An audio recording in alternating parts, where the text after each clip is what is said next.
ಗಾಂಜಾ ಮಾರಾಟ ಮಾಡಲು ಯತ್ನಿಸ್ತಾ ಇದ್ದ ಇಬ್ಬರು ಆರೋಪಿಗಳ ಸಹಿತ 1 ಕೆಜಿ 60 ಗ್ರಾಂ ಗಾಂಜಾವನ್ನು ವಿರಾಜಪೇಟೆ ಪೊಲೀಸರು ವಶಕ್ಕೆ ಪಡ್ಕೊಂಡಿದ್ದಾರೆ.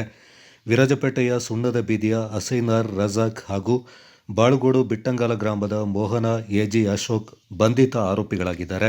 ವಿರಾಜಪೇಟೆ ಗ್ರಾಮಾಂತರ ಪೊಲೀಸ್ ಠಾಣಾ ವ್ಯಾಪ್ತಿಯ ಒಂಟಿಯಂಗಡಿ ರಸ್ತೆಯ ಪ್ರೌಢಶಾಲೆ ಮೈದಾನದ ಬಳಿಯ ಬಸ್ ತಂಗುದಾಣದಲ್ಲಿ ಇವರಿಬ್ಬರು ಗಾಂಜಾ ಮಾರಾಟಕ್ಕೆ ಯತ್ನಿಸ್ತಾ ಇದ್ದಾರೆ ಎಂದು ಆರೋಪಿಸಲಾಗಿದೆ.